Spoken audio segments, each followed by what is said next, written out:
सबको मैं मुबारकबाद देता हूं और आपसे ज़्यादा कराची के शहरियों को मुबारकबाद देना चाहता हूं, क्योंकि कराची पाकिस्तान का सबसे बड़ा शहर, कराची पाकिस्तान का सबसे ज़्यादा टैक्स देने वाला शहर आज तक भी एक जदीद ट्रांसपोर्ट के निज़ाम से महरूम है। और ये ग्रीन लाइन की बसेस जो इस वक्त आप देख रहे हैं, जो आज ही यहाँ पे पहुँची हैं, कल की और आज की रात के दरमियान सुबह के वक्त यहाँ पहुँची, ये पहली पाकिस्तान में कराची के अंदर पहली दफ़ा एक जदीद ट्रांसपोर्ट का निज़ाम बनने के लिए जा रहा है। जैसे कि बताया अभी CEO SIDCL ने, नदीम लोधी ने, मैं नदीम लोधी को भी मुबारकबाद देना चाहता हूँ, उनकी टीम को भी, चेयरमैन SIDCL जावेद कुरैशी साहब को भी बहुत मेहनत की है इन लोगों ने पिछले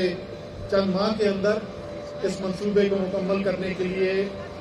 ये पहला खेप है बसों का जो भी हमारे पास पहुँचा है। 40 बसें हैं जो हमारे पास आई हैं और अगले माह जो है वो तकरीबन नहीं बल्कि 40 बसें और आएंगी। तो टोटल जो है वो 80 बसें जो है इस ग्रीन लाइन के ऊपर ऑपरेट करेंगी। इस ग्रीन लाइन के आगाज में अब यहाँ पे पहुँचने के बाद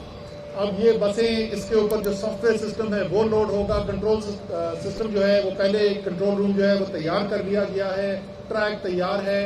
स्टेशंस तैयार हैं,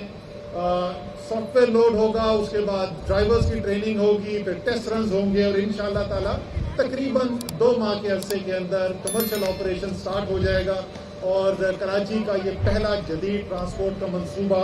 काम करना शुरू कर देगा। और उम्मीद है एक बहुत बड़ी तादाद के अंदर कराची के शहरी जो हैं वो इस जदीद ट्रांसपोर्ट के निज़ाम से फ़ायदा उठाएंगे।